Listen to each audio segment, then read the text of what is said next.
So Alyssa Milano came out and tweeted about the Second Amendment. And what she tweeted about the Second Amendment was a particularly stupid thing. So what she tweeted out was, it said, she said, also popular in 1791, the year the Second Amendment was adopted. And then it's a list of things. Slavery, the 3/5 compromise, bloodletting, lead paint, being literally owned by her husband, cholera, smallpox, typhus, dying in childbirth, a lot, using chamber pots, unsanitary surgical procedures, traveling by horse or foot, dying at the age of 40. Things change, y'all. We can do better. Okay, I wasn't aware that smallpox was actually popular in 1791. There's people had smallpox parties. They got together and they said, oh, you got that hot smallpox? Pass it on, man. Just hand me the smallpox.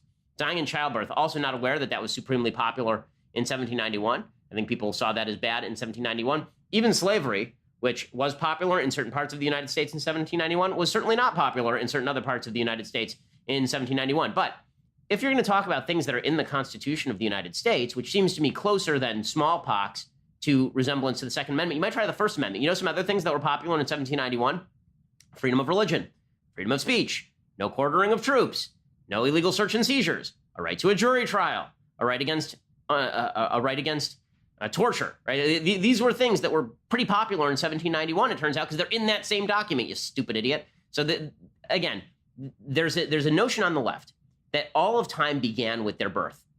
I remember that Barack Obama said something about how what Bill Ayers did before he met Bill Ayers was irrelevant because Bill Ayers basically didn't exist as a human.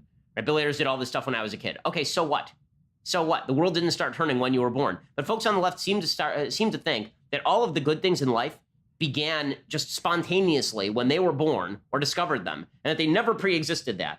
The same ideology, the same philosophy that brought you freedom of speech and freedom of religion brought you the right to keep and bear arms. They were part and parcel of the same philosophy. As far as the notion that the 3/5 compromise was some sort of ideological commitment to the non-peoplehood of black people, that's idiocy. If you look at the actual negotiations over the 3/5 compromise, which is a bad provision of the Constitution, the reason that it is in the Constitution is because it was there to prevent a worst provision of the Constitution, which would have been counting black people as full people for purposes of voting, but counting them as property for purposes of not being able to actually vote or do anything.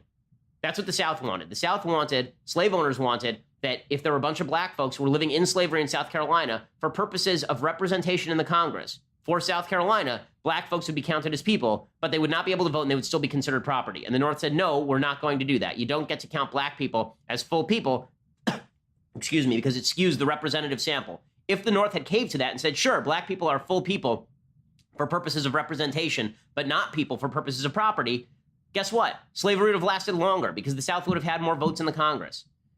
But again, knowledge and historical learning are apparently somehow, there are a lot of folks on the left who are allergic to them. They kill a lot of the